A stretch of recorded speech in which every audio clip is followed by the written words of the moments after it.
leye phi barok akating jonga kadai pasuk shisha khar kongon kajingwai bangamwai manta kadai kindet benriu manta nakathop jingwai ki kanisan kiriu kraw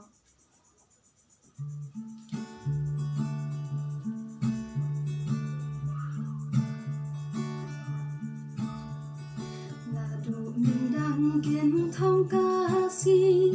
min ba dang lum upnai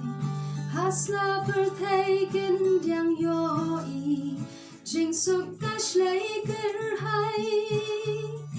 om don ka thok ni ka shu ko om don ka tu ka thiên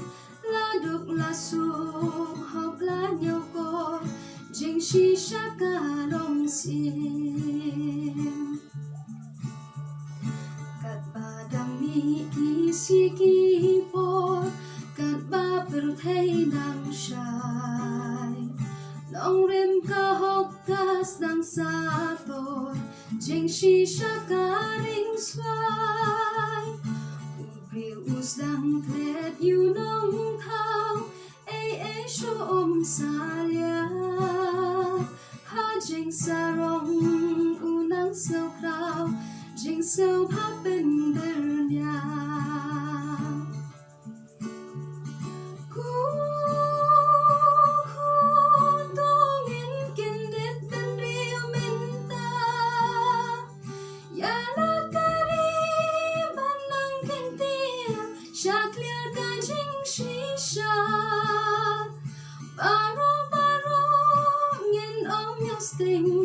jing sneal ban ra ding khong jing long ka wei ka jat bin riu shi tư li ngân te song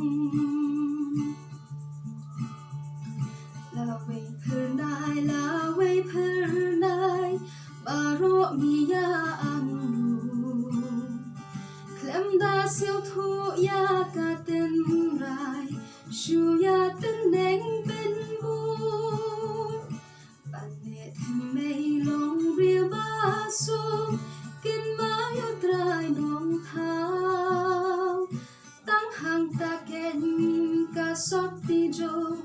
sa shi sin kan van phai ku dong en kin det ben rio men ta ya na Shaklia ka jing shisha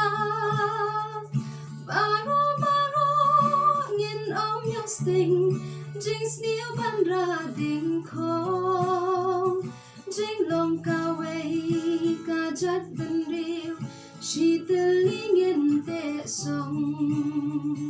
Jing long ka wei ka jat ben riu Shi tư li ngin te song Shi tư